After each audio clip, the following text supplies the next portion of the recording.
तृप्तानंद मु प्रज्ञान मिशन अंतवासी जहाँ कटक जगतपुर रे अवस्थित क्रियाजोग आश्रम मुझे रुहे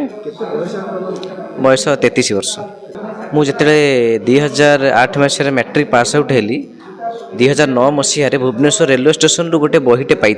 से बही ना हूँ ऑटोबायोग्राफी ऑफ योगी जो बहीटी हूँ आम क्रियाजोग परंपरार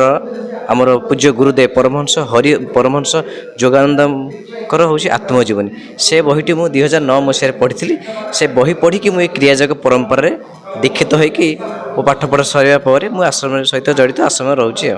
से बहीटी मुझे भुवनेश्वर रेलवे स्टेशन किनी आज्ञा 2009 मसीह से बही से 95 टंका थिला बोध है 95 2009 मसीह आज्ञा आज्ञा से बही रे मु गोटे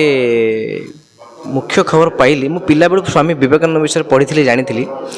से बहीर अंतिम अध्याय पूर्व अध्याय बोध हुए सी जे लेखक लिखिछंती जिते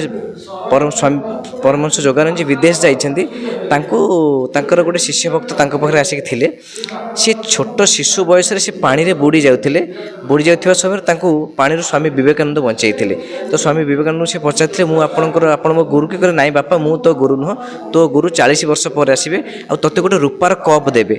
से कपटी तू पाइले तू जान ये तो गुरु से जहाँ को देते से रूपार कप तांका ना हूँ सार डिकिन्सन से परमहंस योगानंद सहित दीर्घ 15 वर्ष है शिष्यत्व ग्रहण करते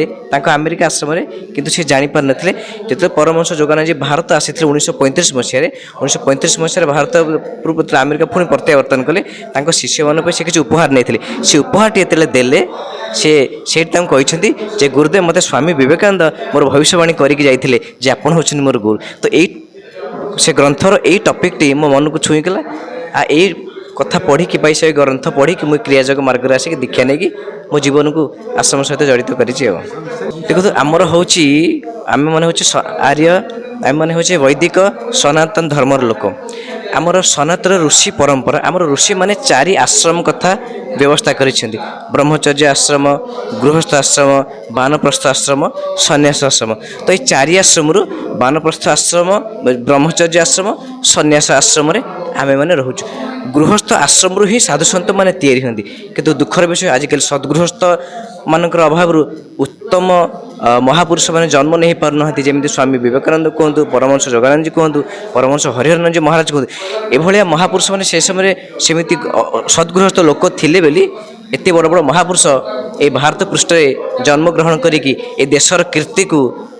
देश विदेश में प्रचार करिकी ए देशर मान को उन्नत करथिले मिछ कथा बाबा माने अहंकारी नुहंती ना ना ना बाबा माने अहंकारी नुहंती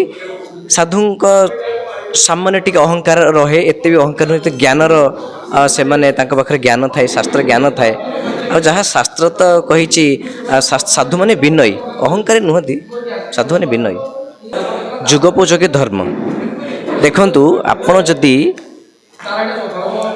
सत्य द्वापर तृतीय जुग को देखिबे ऋषि मुनि मानकर पतन होइछि जेमती वशिष्ठ ऋषि मत्स्यगंधा विश्वामित्र ऋषि अप्सरा सहित तो जनकर भूल को लेकिन आम समस्त साधु समाज को निंदा करें संपूर्ण भूल आपड़ जब देखिए भारत में एते जेल अच्छे एते जेल रे आपड़ कहे साधु मैंने भूल कर जेल जाऊँ केतेटा साधु अच्छा जेल रे हाथ गणति साधु थे कि भारत में विश्व जो एते जेल रुवा कैदी मैंने किए सब गृहस्थ लोक तेणुक आपड़ जड़े दिज साधुंकर भूल को विवेचना करी सबु साधु समाज को निंदा करें ना।